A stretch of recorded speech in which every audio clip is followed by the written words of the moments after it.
Good afternoon, everyone. Thank you for your patience as we hopped on a little late due to some technical difficulties. We're really happy to be here with you today and beginning this conversation in honor of Domestic Violence Awareness Month. Last year, when we had this training series, I said to everybody, this is the beginning of a conversation or a continuation of a conversation for those of you who practice in this world, but it is not the end. You know, once October ends, I don't want the conversation to stop. And I thank you all for joining us here today for this important conversation and important topic. Let me back up and say, my name is Alexis Alvarez. For those of you who don't know me, I'm Director of Statewide Training here at Florida Legal Services. And today, like I said, is the beginning of our Domestic Violence Awareness Month training series. And we're starting off with an incredible topic, from risk to resilience, addressing lethality in domestic violence cases. And I'm so happy that I'm here not only to share this topic with you all and to always be in community learning with you all, but because we have a very special speaker here today. A colleague and a friend of mine, Emily Calvin, works with me at Florida Legal Services and really is an expert in this sphere and this field. Emily, thank you so much for being here. Before I let you move into introductions, I'm going to give some quick housekeeping announcements. First and foremost, this is being recorded, and a copy of the recording will go out to everybody who registered. Additionally, this was approved for CLE credit. So for those of you who are here to get your CLEs in, don't worry, we have that code. That code will be announced to you at the end of the session. I believe it's embedded into the PowerPoint, and additionally, I will put it into the chat. Final piece of housekeeping announcements, and actually, Emily, I know we didn't get a chance to talk about this, but questions and answers. I'm assuming we want folks to drop their questions into the chat or the Q&A. That way we can address them. So do you have a preference? Do you want folks to just drop them in and we'll take them at the end, or do you want to address them as they come in? What would you prefer?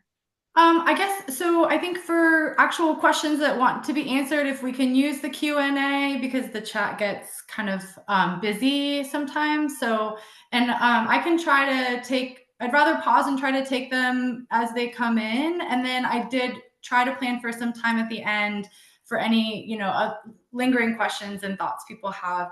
And there are a couple, there's at least one time where I'm kind of asking for some discussion. We can use the chat for that, and but I'll make that clear when I get to that point. Perfect. So you all heard it. Put your questions into the Q&A. We'll work on addressing them throughout the presentation as we move forward.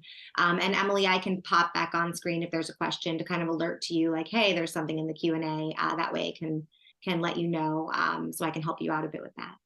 Perfect. And the last piece of housekeeping announcements is I did turn on the closed captioning. I'm sorry I missed a little bit of that in the beginning, but it's on now. So for those of you who need to see that closed captioning for that accessibility, at the bottom of your screen, there should be a little button that says show captions. So please feel free to press that, and always DM me or email me if you need any help offline. I'm going to put my email into the chat, and I'm going to stop with the boring stuff, and I'm going to turn it over to Emily to introduce herself a little bit further and to get started into the meat of what we are here to learn today. Thank you, Emily. Thank you so much, Alexis. And thank you everyone for being here. I'm really excited to be able to offer this presentation and to be here with everyone today.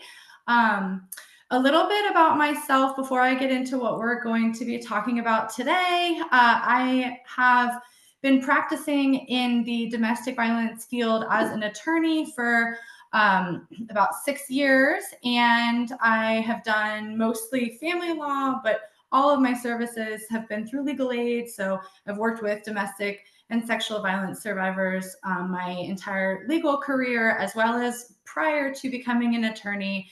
I worked in a variety of different domestic and sexual violence advocacy positions and roles. So I have probably a longer history in advocacy than I even do in the legal side of things. But I have been doing this work as an attorney for several years now. And I think that having the perspective coming from advocacy into working with the same kind of population, but as an attorney, has definitely informed my practice a lot. And I am excited to be able to share some of that with you all today.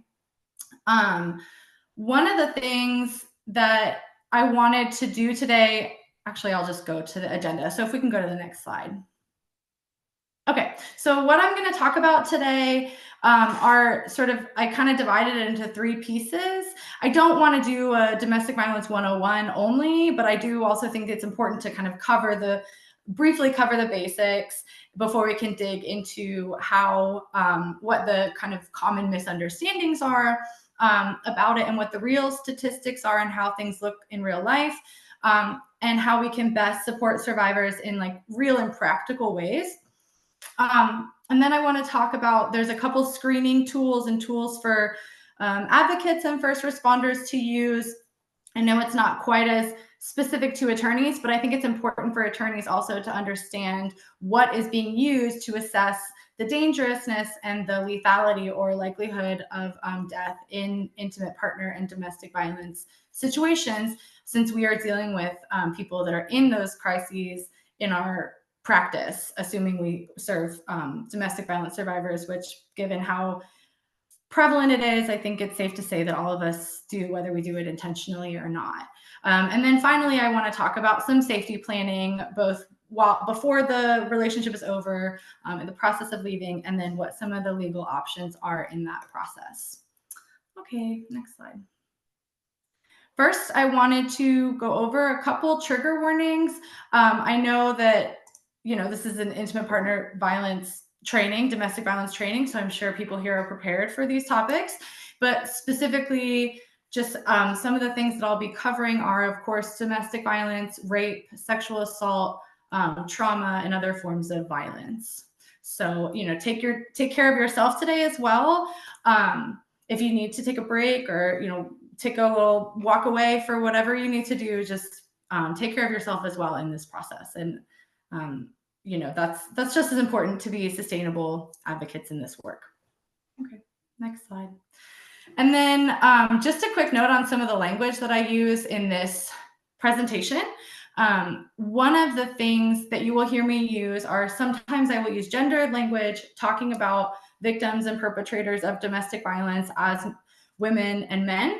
And then sometimes I will use more gender neutral language. And I am doing that intentionally because I do think that it is important to talk about the gendered aspect of intimate partner violence when that is relevant. And I also think it's important to use gender inclusive and gender expansive language whenever possible. But there are times when we are talking about male perpetrated violence against women, intimate partner violence against women, and that those dynamics are different than the other kind of spectrum of abuse dynamics that can occur. And that's not to say that these other dynamics are not as important or don't happen, but that when we were talking about specifically gender-based power violence, there is a reason that I'm using specifically women as survivors or victims, and also sometimes specifically men as the perpetrators. So I will do my best to be very intentional about that language, and kind of be specific about when I'm using gendered language and when I'm not. And that's kind of my plan for today. So hopefully everyone's good with that. And so then we can move on and get into the first substance of the slide. Okay. So the first thing I want to talk about, like I said, I don't want to do like a, DV 101, but I do think we need to talk about what intimate partner violence looks like specifically. And I want to do that by looking at what the tactics are that batterers use. And this is specific to relationship violence, intimate partner violence. There's lots of different kinds of domestic violence, but these tactics can be used by a variety of perpetrators. But what I specifically want to talk about are tactics that batterers use to abuse their partners. Next slide. Okay, so this, I'm sure a lot of you have seen this. This is called the power and control wheel. And it really is a model that was designed to show the dynamics of intimate partner violence and why they are set up the way they are. So I'm not going to, read all this to you all, but if you are curious about everything within here, you can just Google the power and control wheel, and the Duluth model website has tons of different power and control wheels that you can look at and download and use. But basically, what I want to explain about the power and control wheel is that you see this, it's a wheel. There's a wheel on the outside, there's hubs, there are spokes and a hub. So the power and control wheel is in the center, which is that is the kind of crux of the relationship, of the abuse in the relationship. And then we've got these spokes around the hub where there's all these different tactics. And these are the tactics that have been most commonly identified as used by batterers in intimate partner violence. And then on the outside is the physical and sexual violence. And the really important part of that being on the outside is that in intimate partner violence, it never even has to get to the physical or sexual violence to be considered intimate partner violence. But the threat of the physical and sexual violence, whether it's actively there or not, the threat of it is what holds it all together. And so these tactics are used to gain power and control, with the threat of violence being what makes it all possible. And so that threat is always there, whether they've actually put their hands on their partner or not. That's one thing I wanted to point out. And then the other thing, that there's actually a video that we're not able to show that we will share later, but one of the other things I wanted to point out in that video, it's of Ellen Pence, who's the founder of the Duluth model, and she's talking about how she created the power and control wheel. And she says that there were a lot more tactics than made it onto this wheel, but these were the ones that every single batterer used. And they created this by doing women's groups where they studied and interviewed women who had been victims of domestic violence and got all kinds of tactics, and then pull together the most common ones. And one thing also to point out on this is that, not every batterer uses every single one. And also there are some behaviors that some of us engage in just as maybe not so healthy relationship behaviors, like minimizing, denying, and blaming. Maybe it's a knee-jerk reaction to say, oh, that wasn't my fault, before you really accept responsibility and own up to what you've done. But that doesn't mean that you're abusive. That's why it's important that power and control is there, because that's the goal. That is what all these tactics are working toward: gaining power and control and maintaining that over the other person. So sure, maybe we minimize and deny what we've done, but we also we don't, if we're not abusive, we don't do it with the goal of maintaining power and control over our partner. We do it out of embarrassment or shame, or trying to figure out how to react to a mistake that we've made. But that's very different. So I think it's important to look at it as the totality of the relationship, and who has the power in this relationship, and how are they wielding it, and are they using it to control their partner. And so, Emily, the video on the next slide, I think we might be able to play it. I'm going to use my other screen share. For all of you in the virtual world, this was why we were a little bit late trying to make sure this video would work, but I'm going to give it one more shot. If you cannot hear the video, please just let me know in the chat. We'll take it down and we'll move on. All right? Bear with me. I'm stubborn. I don't want to give up. I want to watch the video. Here.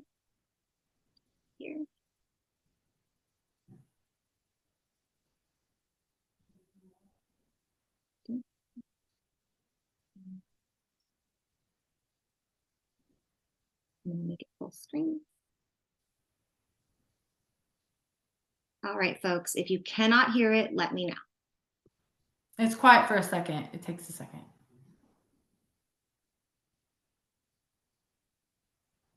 When we decided what are we going to teach, we went to the women's groups and said, okay, if we can get these guys for 8 weeks or 10 weeks or 15 or however long we get them, what do you want us to teach them? And out of that eventually came the power and control wheel, those sessions with the women. This is the one that I remember that really got to me. This woman said, if you live with a batterer, it is not cyclical. It isn't something that comes and goes. You live with a batterer every day, even when he's being nice to you. It's a part of the violence.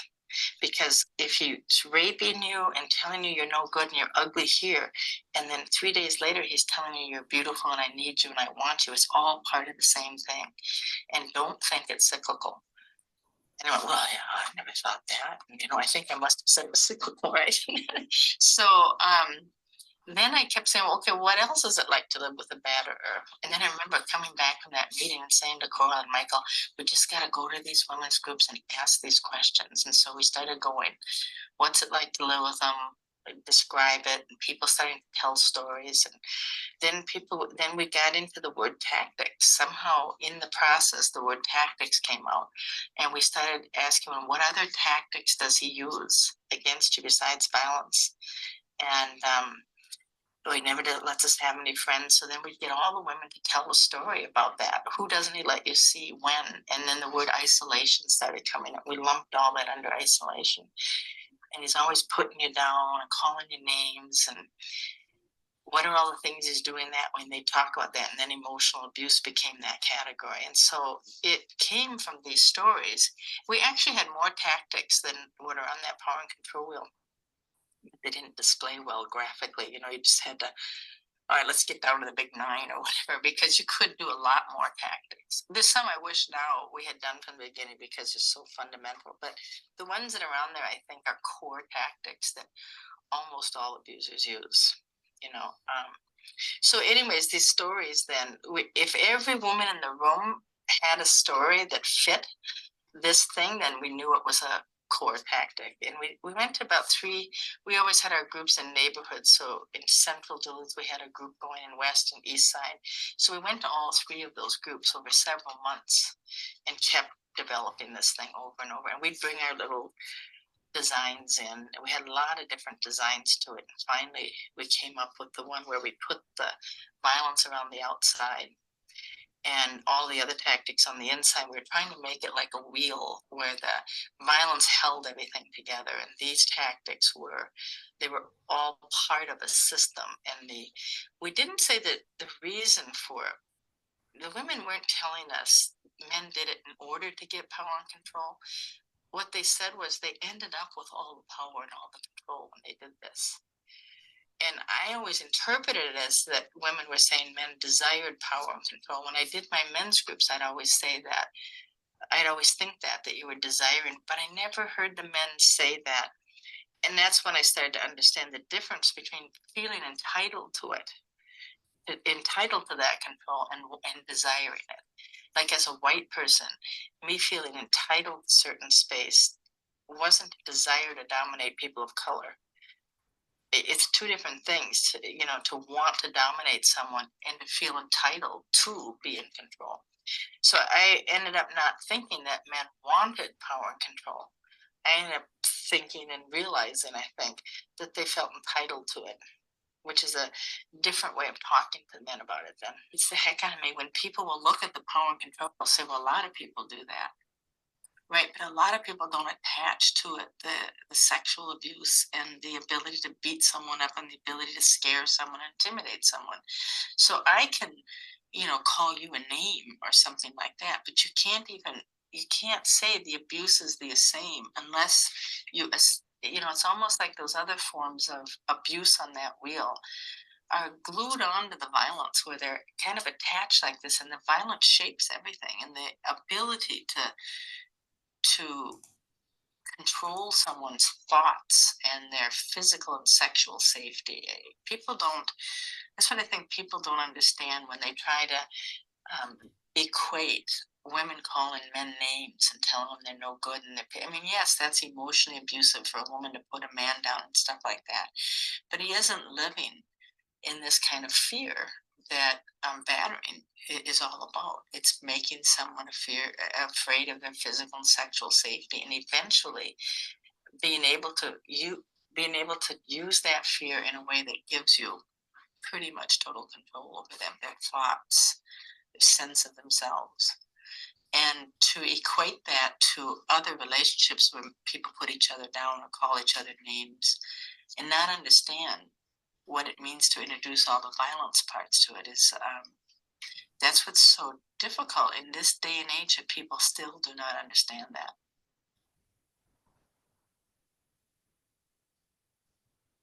And I'm going to pull back up the PowerPoint on the power and control wheel. One of the tactics. Oh, I think it's okay.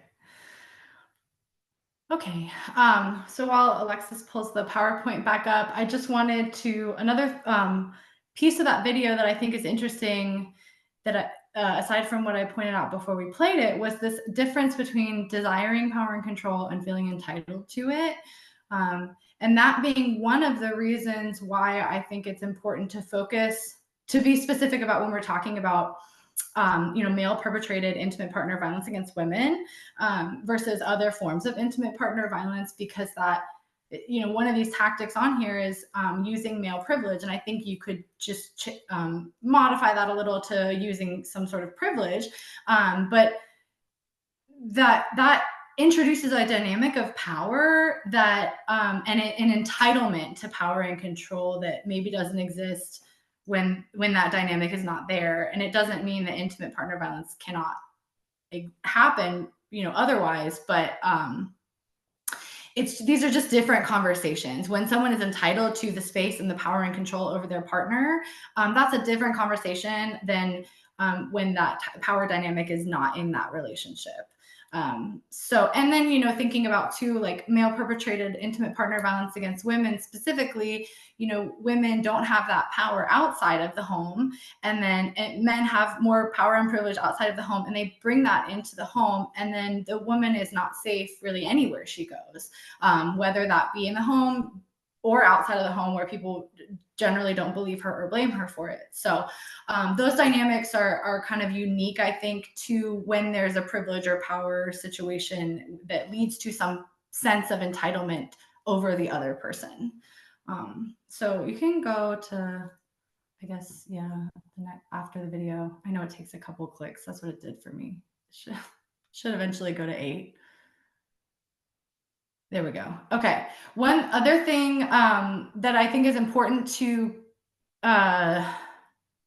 distinguish between the intimate partner violence and someone who has more of an anger management problem, which is why, there's anger management programs, and then there's also batterers intervention programs. And batterers intervention programs are much more appropriate for a power and control batterer than an anger management program.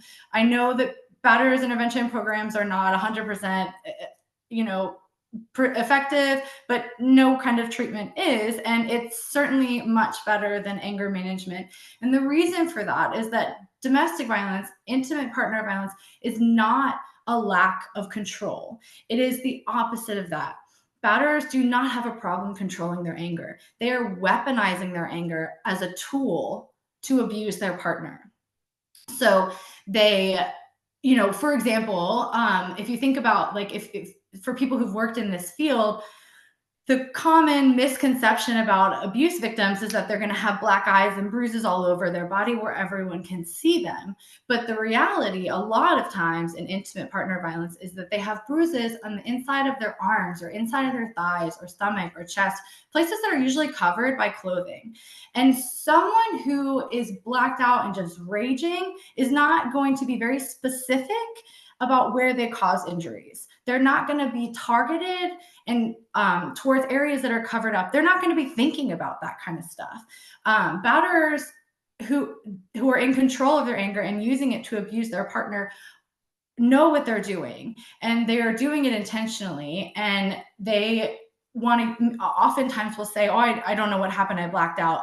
Because that's an easy excuse, because anger management can also be a real issue that can lead to violence. But this is a very, intimate partner battering is very different than an anger management issue. And so one thing I talk about with people are like, well, how do I tell the difference? Is if someone has a criminal record. So let's say we're looking at 2 separate criminal records. One has an anger management problem and one has a domestic violence battering problem. The person with the anger management will have a variety of different, disturbances, battery, different kinds of kind of like things in the public.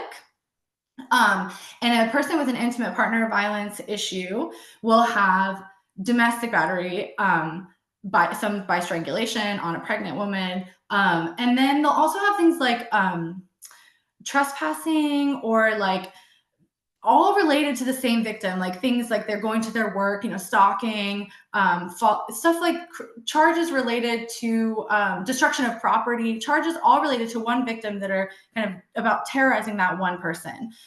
It could be multiple victims, but like there's probably multiple charges against each of them if they are going to have criminal charges, which we know doesn't always happen. But that's just an example of what a rap sheet looks like for someone with an anger management problem versus someone with a battering problem.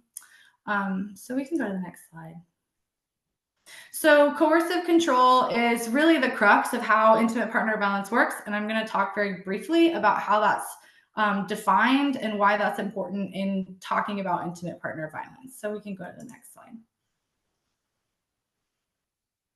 So Evan Stark wrote a book called Coercive Control, and he's written a few other books I highly recommend, but it really spells out kind of what coercive control looks like and how it functions to put people in a situation where they really have no escape. And it spells out in here a lot of the different tactics that also are in the power and control wheel: isolation, physical violence, intimidation. These are all just, it creates an environment of terror and control where people are coerced into doing things and behaving in ways and staying in situations that are not in their best interest because they don't have, it really eliminates the factor of choice.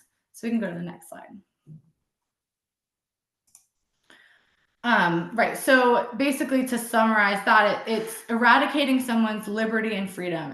And the goal of that, to take away someone's sense of choice and freedom, is to strip them of their sense of self, to make them into whatever that batterer wants them to be. And so it's really making someone feel like they are not free and they don't know who they are. And because of that, they are not able to get out. And so things like withholding resources and making sure someone doesn't feel safe in their own home, or that they have a right to set boundaries with their own body, that can amplify the violence and create this, realm of terror that they have to live in. We can go to the next slide.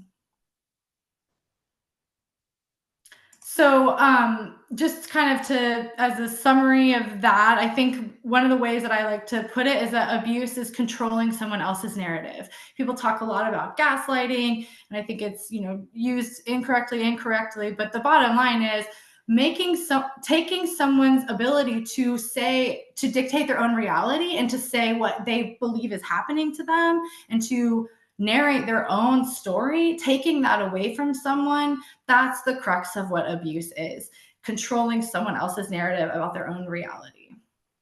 We can go to the next slide.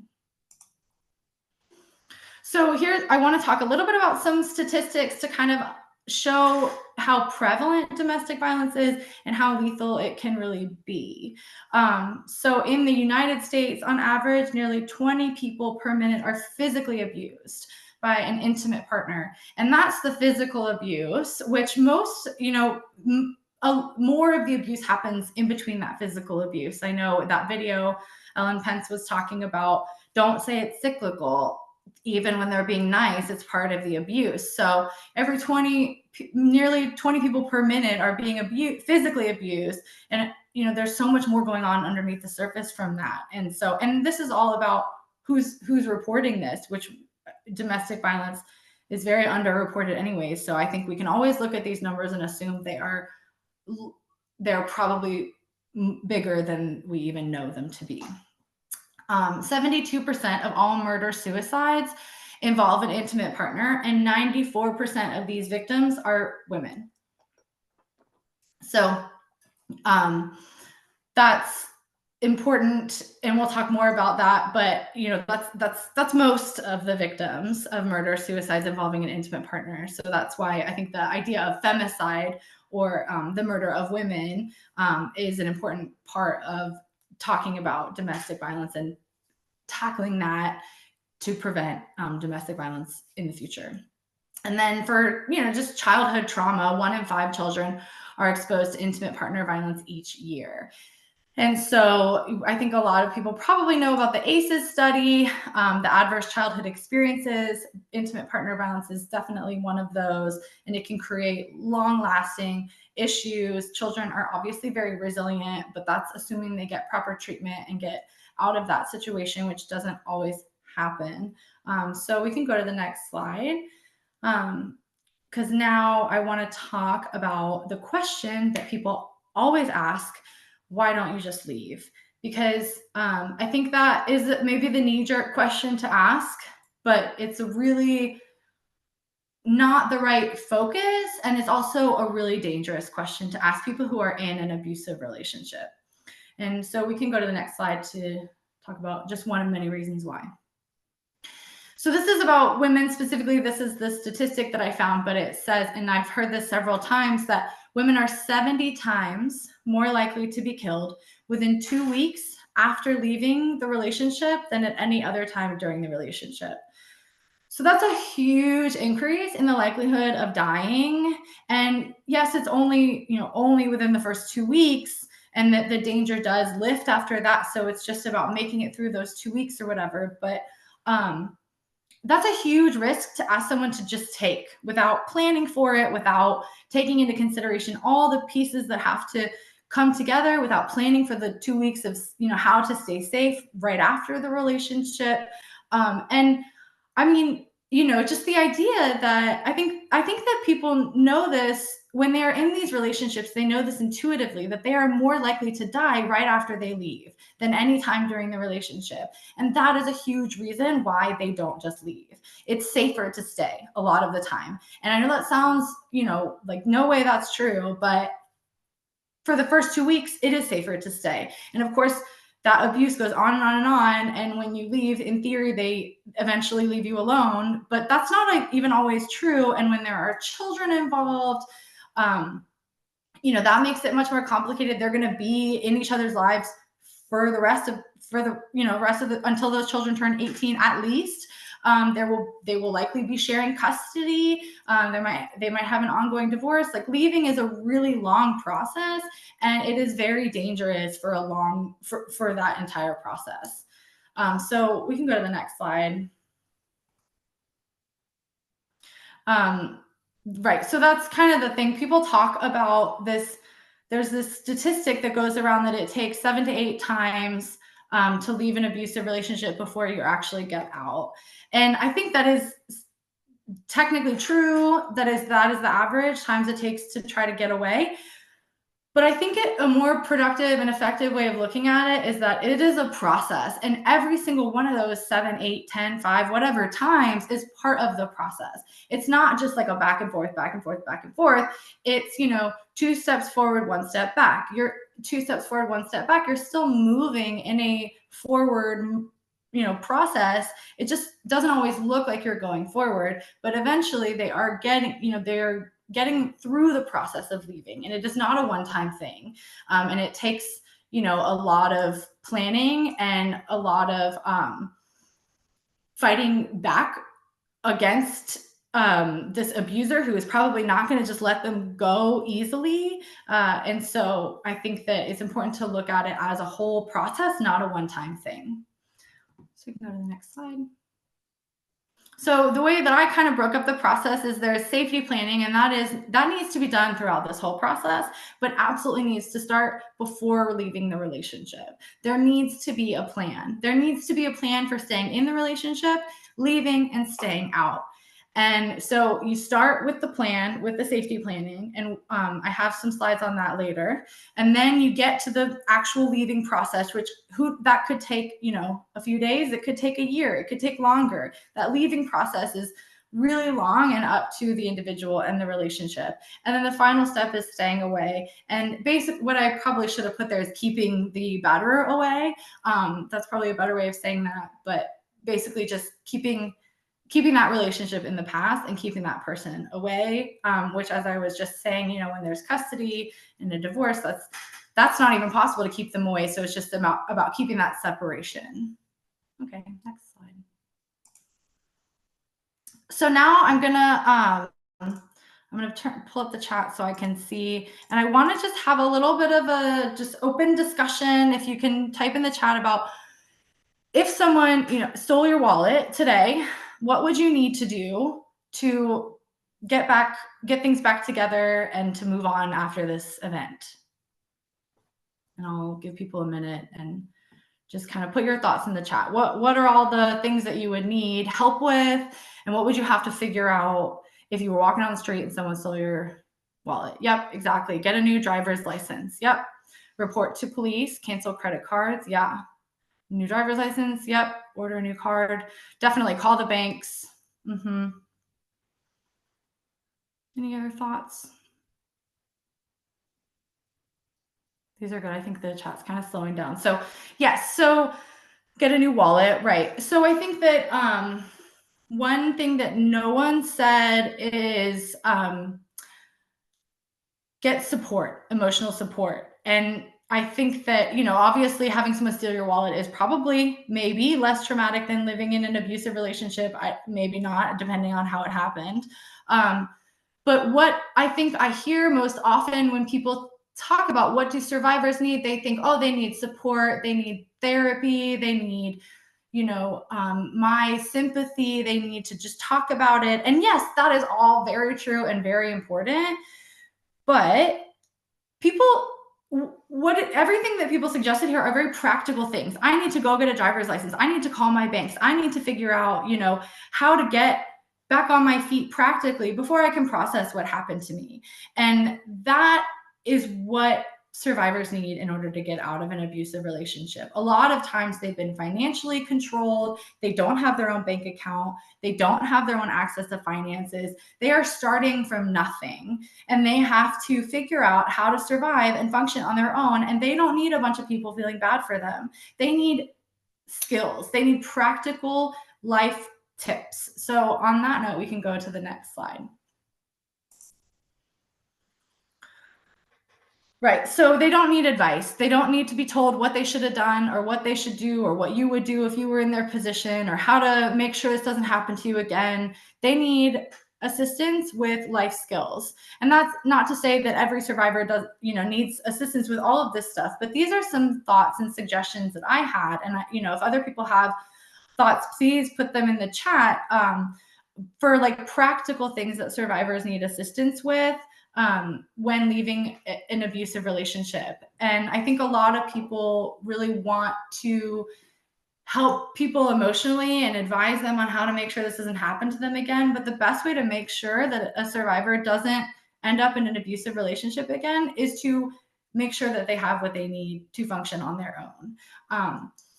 So things like financial literacy, how to open a bank account, how to pay bills. A lot of times survivors or victims are not the main income earner. The batterer maybe has gotten them fired. They're not able to work. So they need to learn how to do all this stuff. Interview skills, role plays, practice with job interviews, help with their resume building. They probably have some gaps in their work history and they need help figuring out how to explain that so that they can get a job. Childcare is a big one.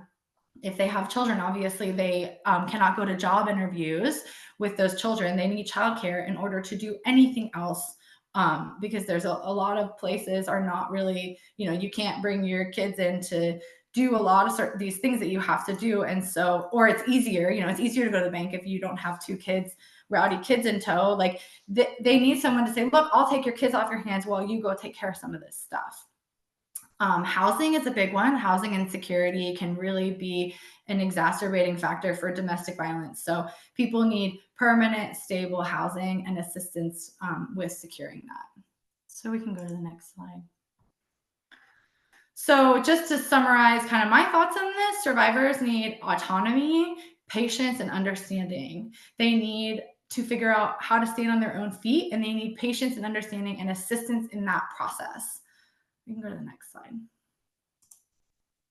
They do not need blame, pity, or tough love. They don't need to be told, like I said, what they should have done differently. They don't need you to feel bad for them. And they don't need you to, lecture them in any way that's not helpful and it's not productive and it's not going to create any sort of trust between you two. Next slide. So I think people often look at survivors with pity and think like, oh, something about you made it easy to abuse you. And I don't think people, we don't always think that intentionally, but like, I think a lot of people think, well, what is different about this person than me so that I feel safe that this will never happen to me? So it has to be something about this person that made them very abusable, quote unquote, so that I feel safe knowing that if I don't have this character trait, if I'm not weak like this person, then I won't be abused. But in my opinion and in my experience, the weak abuse the strong, not the other way around. And I'm not talking about just physical strength. I'm talking about people are weak people, weak character, weak mind, they're threatened, and they use that fear. Abuse, comes out of this fear of a lack of control, and they use that to abuse the other person. And I think that when we look at survivors and victims as weak, we are doing them a huge disservice, and we are not, providing any actual empowerment or autonomy to that person. Next slide. So how dangerous can they really be? I think people, like to not take it quite as seriously. So we can go to the next slide. All right, so some statistics about kind of the dangerousness of domestic violence. Women who are threatened or assaulted with a gun or other weapon are 20 times more likely than other women to be murdered. So anytime that a firearm is involved, the lethality rate shoots way up. And I want to talk more about, we'll get into like some of the exacerbating factors and some of the risk factors that can make that lethality go up. Because of course we want to believe everyone who says that they think their partner can kill them, but there are some indicators that really show when some batterers are more likely to kill versus others. So we can go to the next slide.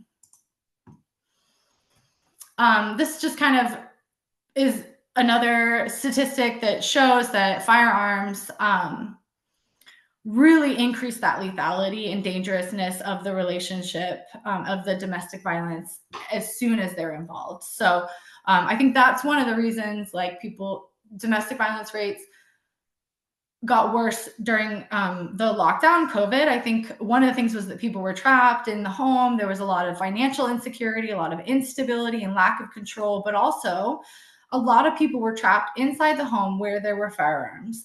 And that severely increases the risk of lethality when there's access to firearms and they're trapped in the home with that access, all day long, all day, all night. All right, we can go to the next slide. So at this next slide, these are some acts or threats that from the batterer side that are indicators of high risk and high lethality. So stalking is a big one because it shows that they're not going to let go. They're not going to leave them alone even after they leave. Strangulation is if they're, strangling, choking their partner, especially to the point that they're losing consciousness.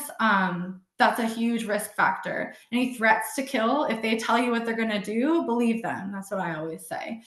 Threats of suicide, and we saw that murder-suicide rate earlier. So threats of suicide usually also are implied threats to kill, even though we couldn't use that, in a court of law as an actual threat to kill. But the threat to suicide, as a risk factor, definitely indicates a high lethality. Sexual assault, forced sexual assault and rape, serious injuries, again, firearms. Animal abuse is a big one. If they are capable of abusing animals, they are very likely capable of killing their partner.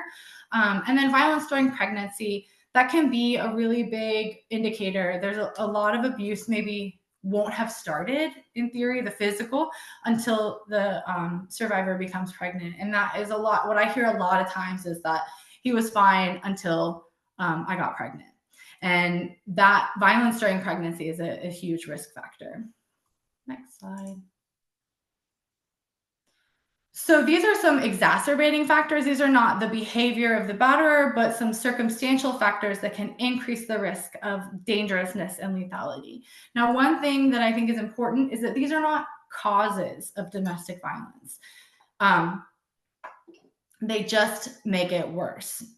So when the violence is escalating, so he used to put his hands on me once or twice a year, now it's every week, it'll just keep escalating. Separation, as we talked about, those first 2 weeks are really dangerous. That risk goes up at separation. Drug and alcohol abuse can be an exacerbating factor. Again, they are not the cause, but they can certainly make things worse. Isolation, the survivor doesn't have anywhere to, any escape route, anyone to reach out to, any family or friends. Mental health concerns, again, mental illness is not the cause of domestic violence. People like to think, oh, well, he's bipolar, that's why he abuses me. He might be bipolar and he might also be an abuser, but the one is not the cause of the other. But it certainly can make it harder and more risky and be an exacerbating factor.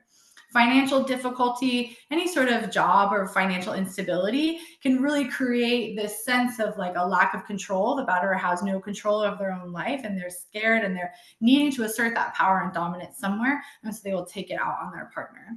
And the same goes for unstable housing, as well as the fact that if a survivor has unstable housing, they're much less likely to be able to get out because they have nowhere else to go.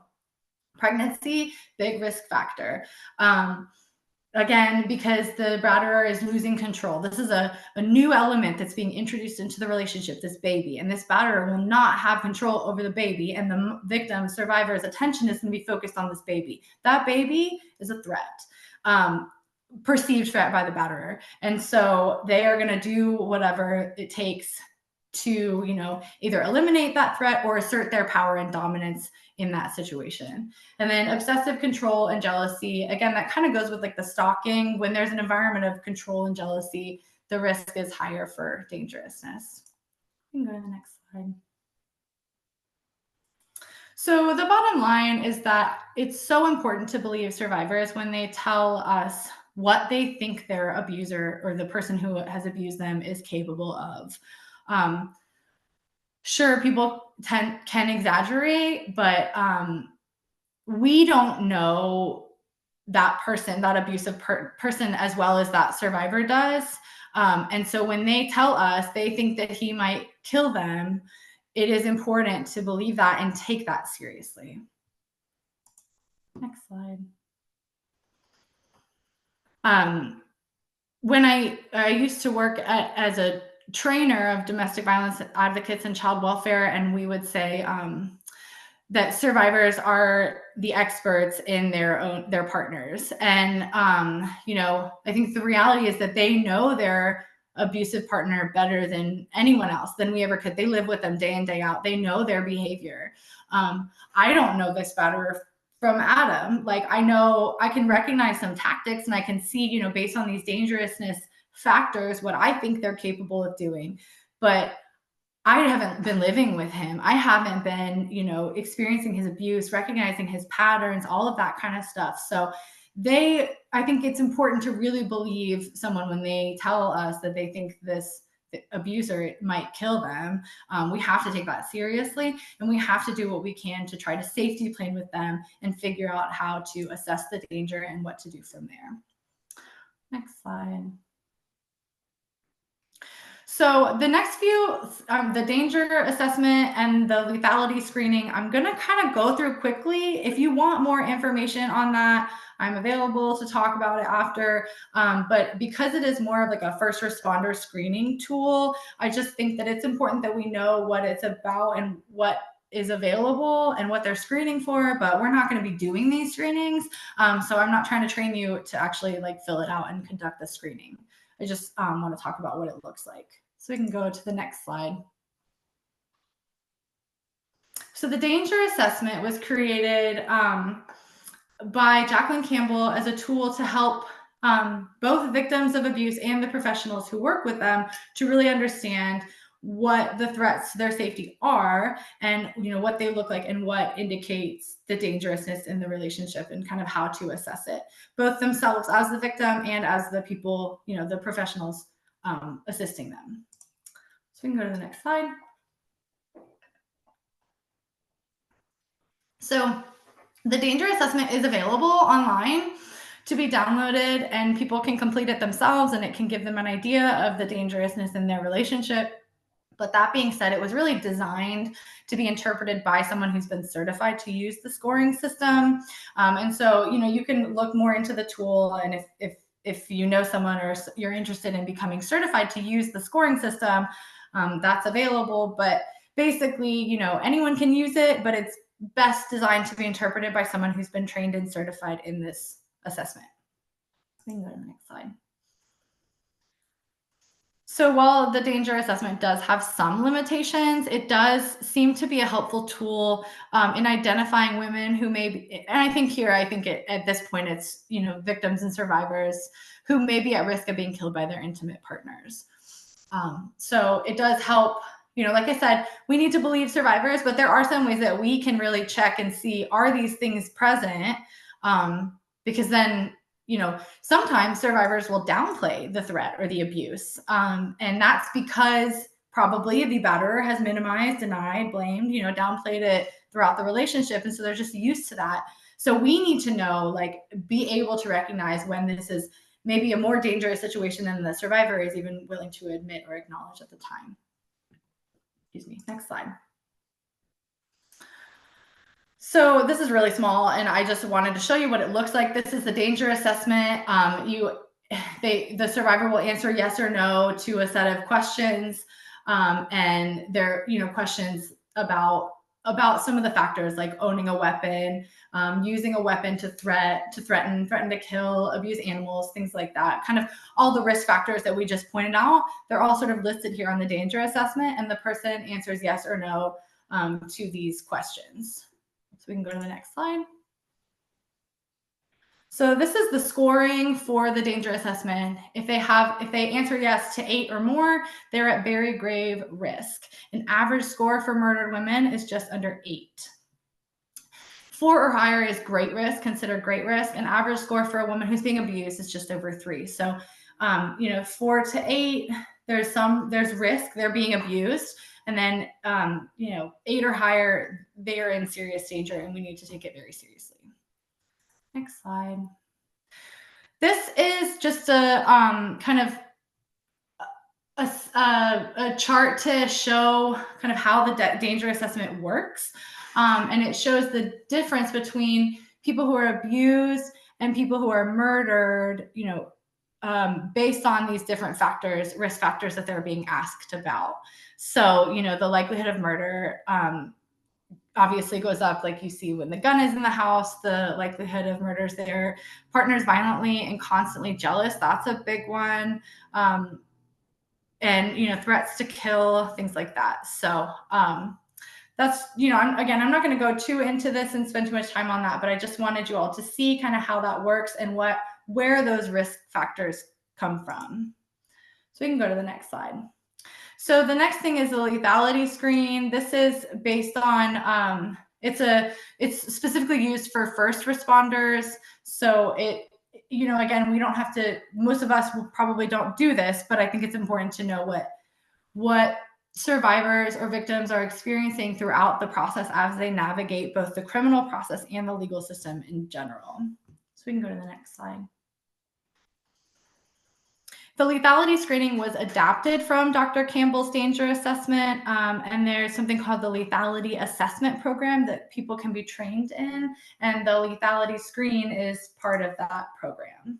So we can go to the next slide.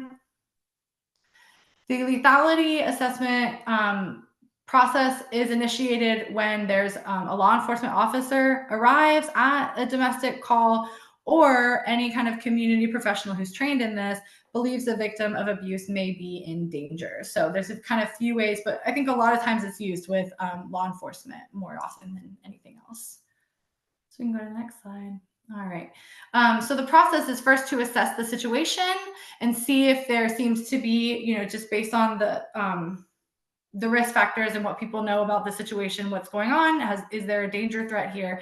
And if there is any doubt about the risk of lethality, then there's a series of evidence-based questions as part of the lethality screen that the survivor is asked to answer. And it is voluntary, but we can go into what the questions are on the next slide. And I think this is gonna be really small, so don't worry about trying to read it. Again, you can look this up, but basically there's the first 3 questions trigger this this protocol, which we'll talk about in a minute, but it's, have they ever used a weapon? Have they ever threatened to kill you or your children? And then, do you think they might try to kill you? And if you answer yes to any of those questions, then they go down to the 4 to 11 questions, which are access to a gun, strangulation, they say choke you, but technically strangulation, jealousy, separation, unemployment, threats of suicide, a child that's not theirs, a child that's not the batterer's, like a stepchild, that can also be a risk factor. And then, stalking, spying, leaving messages, things like that. So those are the screening questions, and that's to assess the lethality of the relationship. So we can go to the next slide about what happens after the screening. So if there is an increased risk for homicide indicated through the screening, then the professional or the officer should let the survivor know that they can call the 24-hour domestic violence hotline. They're supposed to encourage the survivor or the victim to speak with the advocate on the hotline. This is not like a mandatory reporting thing like with child abuse, but this is sort of an attempt to connect survivors to resources. But that being said, we can go to the next slide. Talking on the phone is always the survivor's decision. So I think that it's important to give them that option. There are resources available to you. You know, you screened into this lethality assessment. You might want to talk to an advocate and see what resources are available to you. But you should not force them, and you should not make that call for them. I see Alexis is on, so I also see Q&As. All right, I'm looking. I know that's okay. I think one of the questions in the Q&A really speaks to what you're talking about right now. So I think it's a good time to present it. The question is, for survivors and victims, how can we navigate the road between tough love and advice? Would it be just best to just keep quiet and listen? Yes, to the second question. I think that, like, yeah, the way I think about it is like, it's not my life to live, and I can't possibly put myself in this person's shoes and say that I would have done X, Y, or Z differently, because I didn't have the same life as this person. So maybe I can say, well, if I were in this situation, I would do this differently, but I'm not the one in this situation.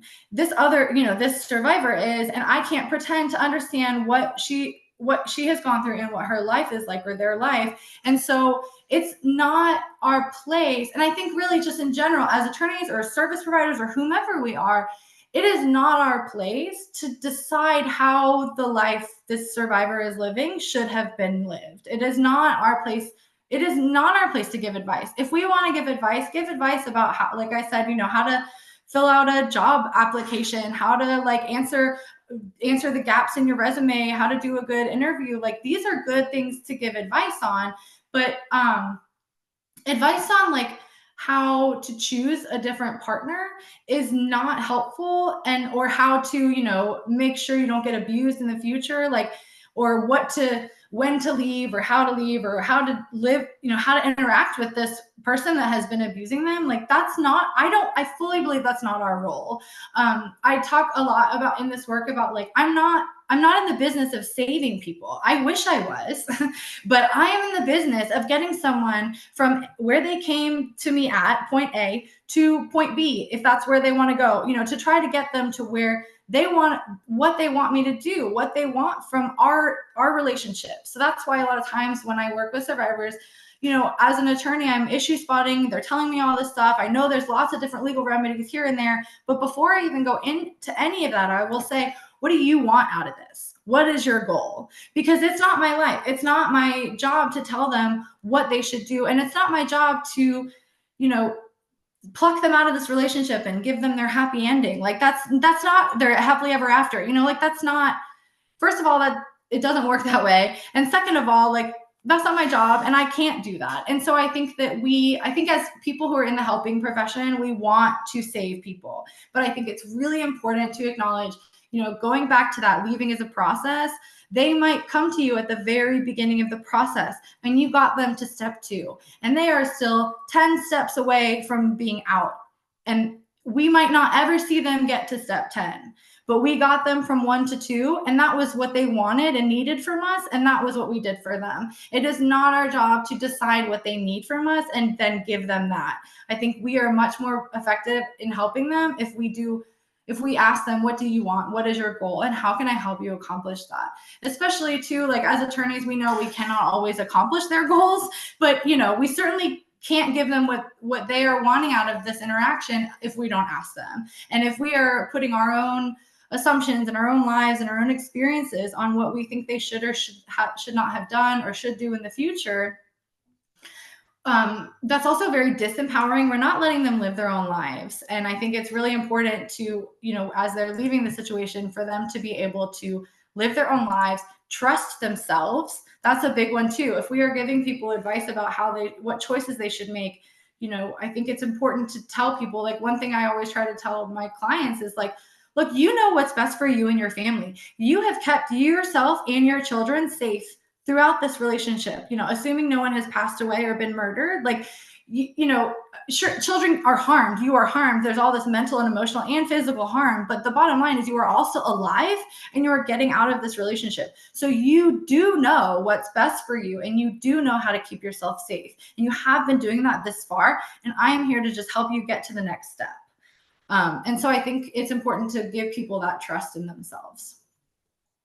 Awesome. And I know there's another question, but I think we can save it to the end because it's just more general as well. So without derailing the rest of the conversation, I think we'll take it at the end. Okay, that sounds good. So we can go to the next slide. So I want to talk a little bit about safety planning. This is a little bit more geared towards people who aren't necessarily, it's not specific to legal remedies until we get to the very end, but these are some things to think about when you're working with survivors, especially, we'll start with what they can do while they're in the relationship and then how to get out in a safe way. But I do think it's important, we can go to the next slide, to start by talking about how to stay safe in the relationship. Of course, we're not saying stay in the relationship forever, but how do we stay safe? How do we keep you safe while you're in the relationship, while we're planning for you to get out? How can we do this in the best way? So we can go to the next slide. And I'm not going to read all this to you. I do think I'm fine with giving this PowerPoint afterwards. So excuse me, I know I'm keeping an eye on time. I don't want to go too long because I want to leave some time for discussion. So I might go semi quickly through these slides. But some things that I want to point out are like talking to the survivor about things like when they need to escape and violence is happening, making sure they know to identify like rooms where there are no weapons, or like where not to go. Don't corner yourself in the bathroom. Don't run to the children's room. Don't run to the room with the guns. Like things like that are important to keep in mind while they're still, unable to get out. So we can go to the next slide. Having an extra phone, especially if we're working with them, we need to have a way to safely communicate with them. So it's helpful if they can get like a burner phone or whatever, like a second phone that you can communicate with them on, and that they can have certain numbers saved that they need to call for help. They can call 911. Batterers will often take survivors' phones and destroy them so that they cannot call for help. So if they have a backup phone, that is really helpful for access to other assistance when it's needed. And then also coming up with a plan for neighbors or friends if it's safe. So one thing that I used to say is like, if you have a neighbor and there's a room in your house that the certain lamp's never on, like, tell the neighbor, if you see this lamp on in this room, call for help, or like come, do something, make a plan for like, if I call you and say, can you bring me that casserole recipe? Like, then you need to call law enforcement or whatever. Just kind of coming up with a signal with friends and neighbors if it's safe. You can go to the next slide. When there are children involved, of course, teaching the children how to get help, but also making sure they understand that it is not their job to keep their parents safe. It is their parents' job to keep them safe. But that they know when if there's this code word, they know they have to get out of the house, and practicing the safety plan, practicing how to get out with them. And then of course, telling them that this violence is never okay, and trying to kind of mitigate some of the damage that their batterer is causing with their abusive behavior. Next slide.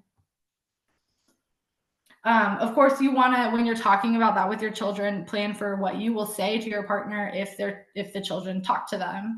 Having to tell them you have a plan. Keeping weapons locked away. This one is interesting. Backing the car into the driveway and keeping gas in the tank so that it's easier to escape. And then, not wearing things that can be used as a weapon, and trying to find ways to leave the house for more reasons than just I'm going to meet with my attorney. They need several excuses to leave so that they can at one point leave and come meet with you if they need to. And it can be a plausible kind of like, you're kind of buying them an alibi, so to speak. All right, we can go to the next slide, and we'll talk now about staying safe while leaving the relationship. So we can go to the next slide. So this is the process of leaving. So keeping physical evidence of physical abuse, pictures, injuries. If they cannot, keep them on that extra phone, or if they can't, send them to you. Take pictures of bruising, take pictures, document everything. That's important when leaving, especially if there's going to be a court case in the future. Keeping a journal of all the incidents, dates, descriptions, things like that, so that you remember that, because when someone has been abused and they try to tell you later what has happened to them, it's going to be all jumbled. And that's a different topic for a different day, but it will help if they can keep a calendar of what's been going on. And if someone is able to get medical treatment, making sure that that visit is documented. All right, next slide. And then, just kind of the other thing I want to point out here is that there's acquired jobs, putting away money in a secret bank account, or giving friends, stashing cash with friends, or even somewhere in the house that he doesn't know about, and going to night school, getting some sort of skill, just kind of get your own bank account, ways that will make it easier to make that transition out of the relationship. And then next slide, the last thing I want to talk about is some of the legal options for what is available for survivors in staying safe and keeping the better away after the relationship is over, and possibly even just, in helping end the relationship and getting them away, even if they're not gone yet. So we can go to the next slide. The biggest one it's kind of obvious, I think, that people as attorneys know about, but the biggest one is injunctions for protection. There are 5 different types of injunctions, and we'll talk about 3, and then there's 2 on the next slide. But basically, they're restraining orders, what people commonly refer to as restraining orders. They're civil in nature, but they can turn criminal if they're violated, and they prohibit any contact. They can give a survivor exclusive use and possession of the home. So that's a good tool if the batterer is refusing to leave. They can file. There has to be, of course, other safety risks, imminent danger, things like that, but they can file an injunction. And as part of the injunction, they can get exclusive use and possession of the home for the duration of that order. And that will help them, maybe then they can file the divorce in a safe environment, or they can, just kind of figure out how to get out and make a better plan when they are at peace in their own home and the batterer is not able to come there anymore for at least a temporary period of time. And then there's a stalking injunction. Let me back up. The domestic violence injunction is really the one that is my go-to one. So if they have children together or they have ever lived together, or they're married, that will be a domestic violence injunction.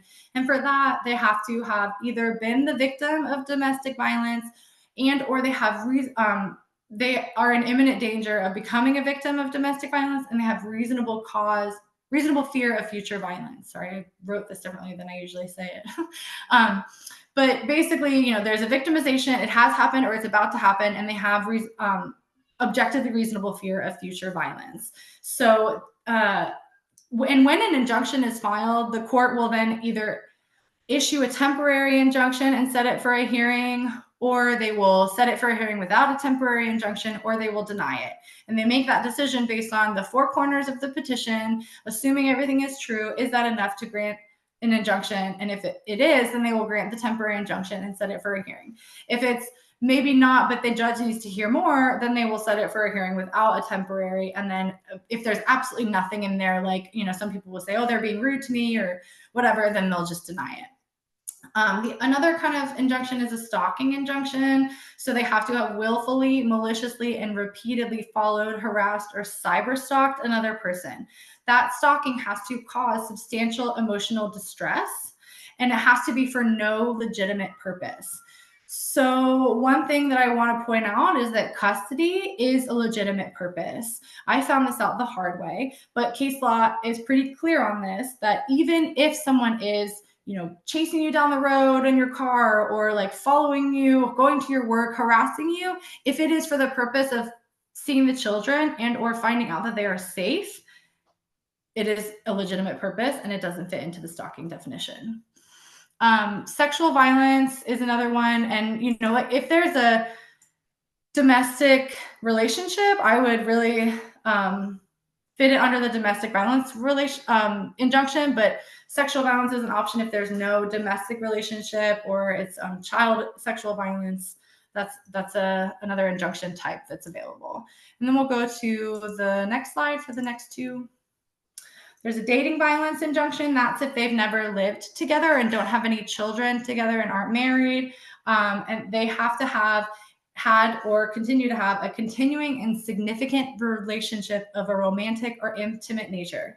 So they cannot have just like a platonic friendship, and they also cannot have just a one-night stand. There has to be an expectation of intimacy, and it has to be a continued expectation and a significant relationship. So those terms are all kind of more defined in case law, but that's been my understanding of it, is basically it has to be an ongoing relationship, or at least have been an ongoing relationship, and that it doesn't, there's some form of intimacy or romantic beyond just a platonic friendship.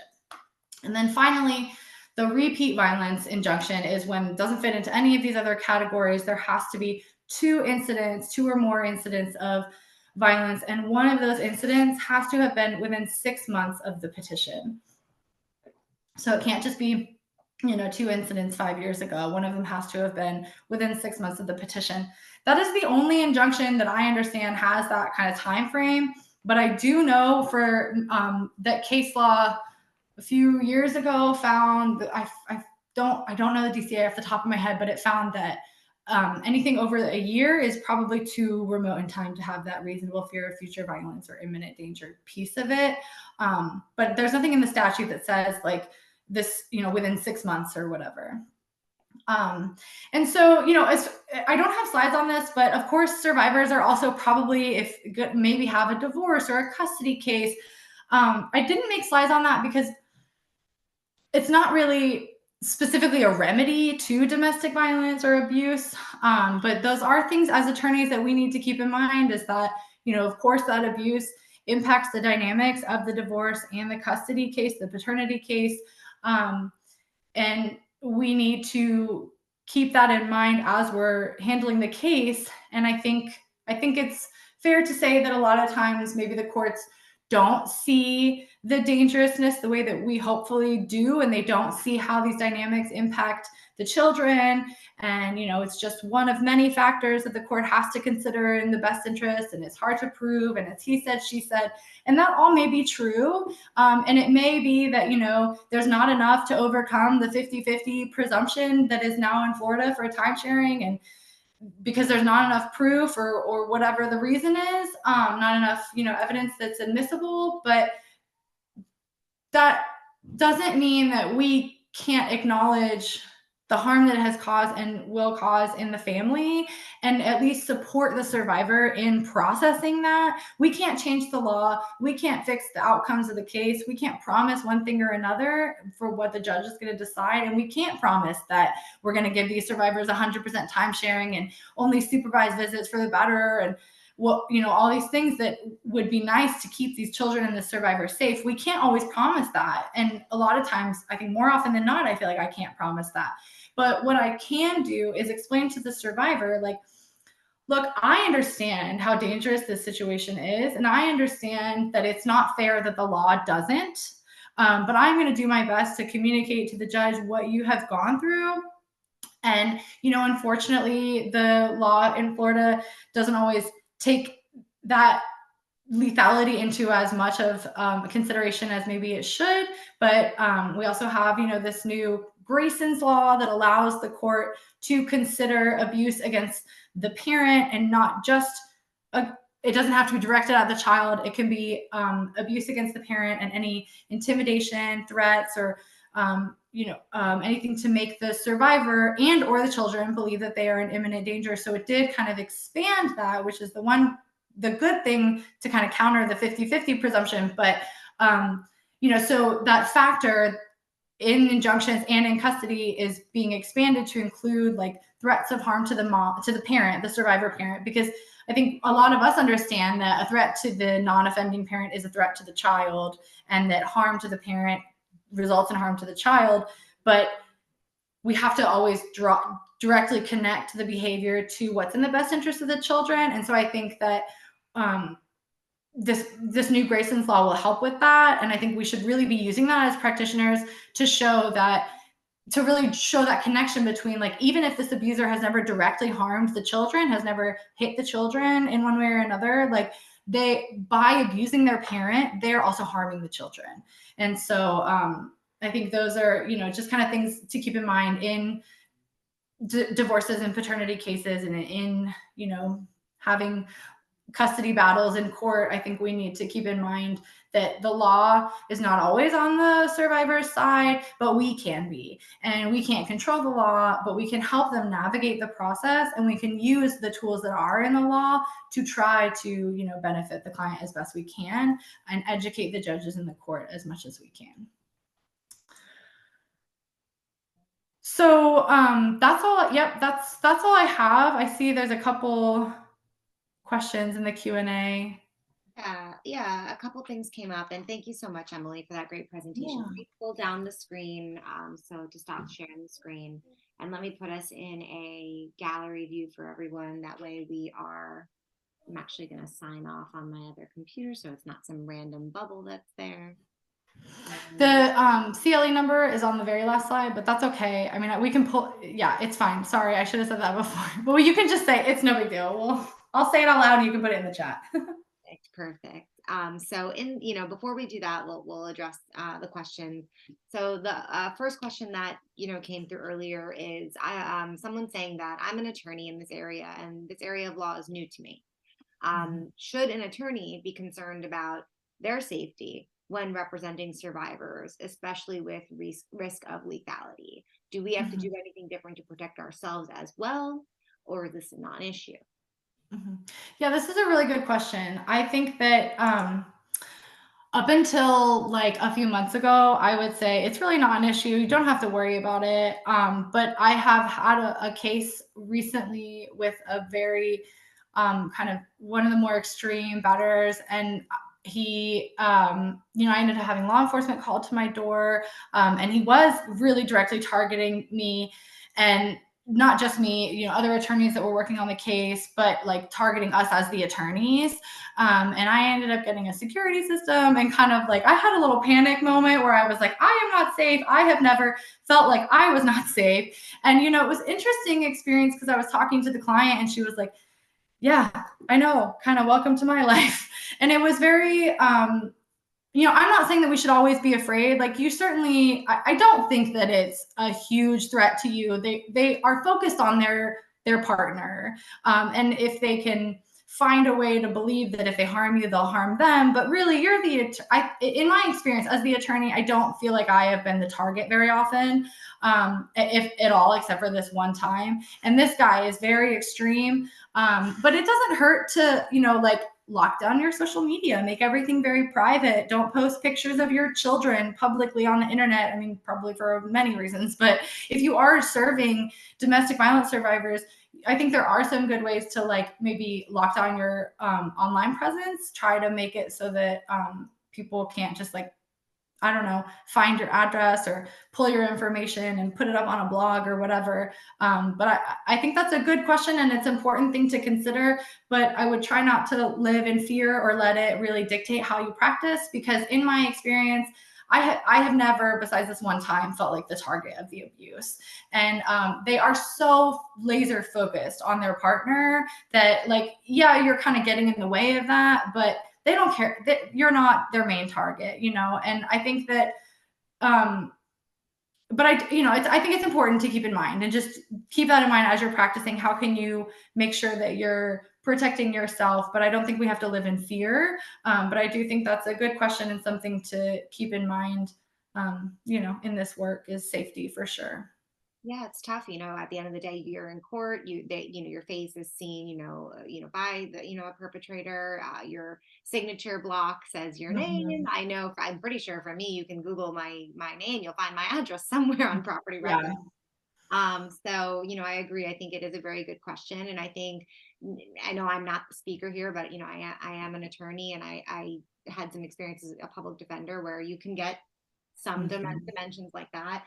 And, for the person that asked that question, I think, talk to your supervisors, talk to people that have been doing this for a while about your office's protocols. Maybe they know something you don't know about how you can, protect yourself. But I agree, not to live in fear, but to always be vigilant and smart. Yeah. So the other thing that came into the chat is more of a comment, not necessarily a question, but it was someone saying, in my experience, the stalking and dating injunctions are the most difficult to get approved. And I can only imagine, I've not practiced in this sphere, but I can imagine they are a little more difficult. Yep. The stalking is absolutely the hardest one. And up until like a few months ago, I had never seen a stalking injunction affirmed by any DCA. They were always overturned because there was never the emotional fear was never substantial enough. That is, I don't even understand what the burden has to be. It seems impossible. That's assuming it gets appealed, but even at the trial court level, I don't see them granted very often. So that's why I say, stalking fits within the definition of domestic violence as well. So if they have ever lived together, file a domestic violence injunction and say that the violence is the stalking, because you still have that distress, but it does seem like it's easier to get them. Maybe legally it's technically the same burden, but it does seem like stalking injunctions are harder. The dating too, like I had a client the other day that was like, well, he stayed with me on and off. And I said, I think that it sounds like he's lived with you. Which, he had stuff at the house. Like he would stay for like weeks at a time. So it was like, I understand that maybe by your definition in your own life, it doesn't feel like he's lived with you, and that's fine. But for legal purposes, it does seem like there's enough here to get this into a domestic violence injunction. And that's going to be your strongest one.